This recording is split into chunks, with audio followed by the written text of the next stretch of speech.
The woman proudly says she is a hardcore vegetarian. The billionaire immediately pulls out $10,000.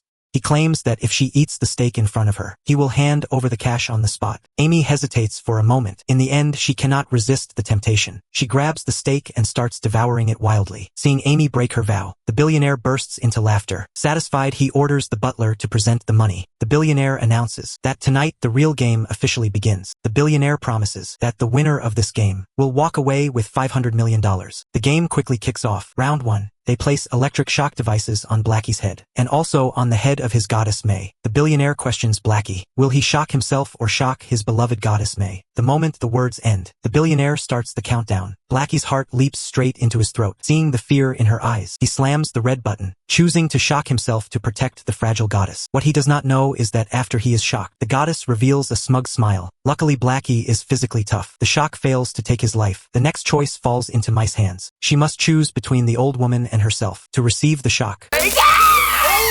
Before the billionaire even finishes speaking, May eagerly electrocutes the old woman. The old woman collapses and blacks out instantly. Under non-stop emergency revival by the butler, she slowly regains some consciousness. Now it is the old woman's turn to choose. She must choose between Fatty and herself to take the shock. Already severely injured from before, the old woman has no choice but to shock the young man. The choice keeps passing to the next person, until it finally reaches Amy. The shock device is once again placed on Blackie's head. This is already the second time Blackie wears the helmet. If he is shocked again, he may never see tomorrow. Kind-hearted Amy refuses to hurt anyone else. She decisively chooses to shock herself, silently enduring the brutal punishment. The billionaire cannot help but marvel at them for surviving the first round of the game. He rewards them with 20 minutes of rest. Everyone finally breathes a sigh of relief, yet none of them can imagine that the second round will be even more brutal. The second round begins soon after. To Amy's left sits a razor-sharp ice spike. To her right lies a heavy leather whip. The billionaire forces her to choose. Stab the man beside her in the thigh with the spike, or whip the curly-haired man 3 times. Everyone knows the thigh contains major arteries. One wrong strike, and someone could die. Amy chooses to whip the curly-haired man 3 times. Her kind nature keeps her from striking too hard. She barely swings once. The billionaire immediately stops her. If she does not use full force, she will receive the same punishment.